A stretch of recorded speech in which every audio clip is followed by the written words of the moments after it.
તો રામ રામ ને સીતારામ બધાને ને આજે વરસાદે લીધો છે વિરામ ને એકદમ તડકો નીકળી ગયો જોઈ લો મસ્ત મજાનો તડકો નીકળી ગયો છે વરાપ થઈ ગઈ છે એટલે હજી હવે 5-6 દી વરાપ રહે ને તો વાવણી થાય નકર હજી વવાઈ ગયું એનું ઉપાધિ નથી વાવણી બાકી છે એને ઉપાધિ છે એક ધારો 3-4 દી વરસાદ આવ્યો અને બધી નદી નાળા બધું ભરાઈ ગયો હાઈ ક્લાસનું એમાં કંઈ ઘટે જ નહીં ને કાને હક નથી થતું વાતમાં લાઇટ વહી ગઈ છે અમારે એટલે બધા કારીગરો મેળી ઉપર પવન આવ્યા છે હવે 2-3 દી પછી બધા વાવણી કરી નાખો ને લાડવા બાડવાને કરી નાખો વાવણીના પહેલાં એવો રિવાજ હતો કે જે વાવણી કરવા આવે ને લાડવાને ભજીયા હાંજે હોય એને ત્યાં જમવાનો હવે તો એવો કંઈ રિવાજ નીકળી ગયો એટલે એવું કંઈ હોતું નથી પરેશભાઈ આવી ગયા છે જો વરસાદનું એને કામ હાલતું નથી ખેતરમાં એટલે પરેશભાઈ આવી ગયા છે કંઈ બોલવું પરેશભાઈ તમારે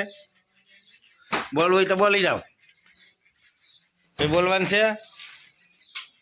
બોલવું કાંઈ હોય તો કઈ નહીં જો કુટી જોવા ગયા હતા સ્કૂટી એટલે સ્કૂટી લેવાની છે કે શું છે 80,000 કઈ આવી નવી પછી બીજું શું કહેવાનું છે લેવી કે રોકડા દે તો 40,000 ભરવાના પેલા હા તો કોઈ કુટી હોય તો કહીજો ભાઈ અમારે પરેશભાઈ લેવાનું છે એકદમ ચોખા કેળા થઈ ગયા છે હાઈ ક્લાસના કંઈ ઘટે નહીં એવા જોઈ લો ગારો બારો ક્યાંય નથી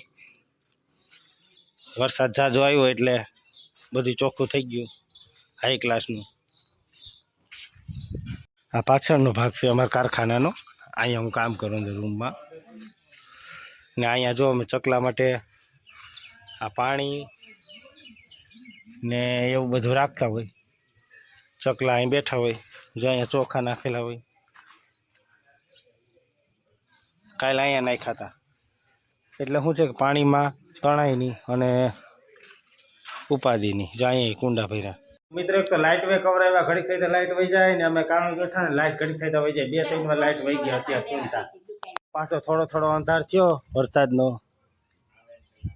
થોડો અંધાર થયો એટલે કાળું ડિબાંગ થઈ ગયો પાછો આ અટાણે વારો છે વરસાદનું નકર માન હુકાણું હતું થોડુંક વાહોટી ગયું હતું પણ હવે પાછો વારો છે અંધારી ગયો વરસાદ ખાવાનું ગોતતા હોય વરસાદનું બધી પલળી જાય એટલા માટે જો કંઈ અત્યારે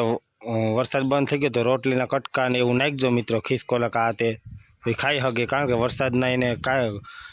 ખાવાનું ક્યાં ગોતે એટલા માટે જરીક એટલી મદદ કરી નાખજો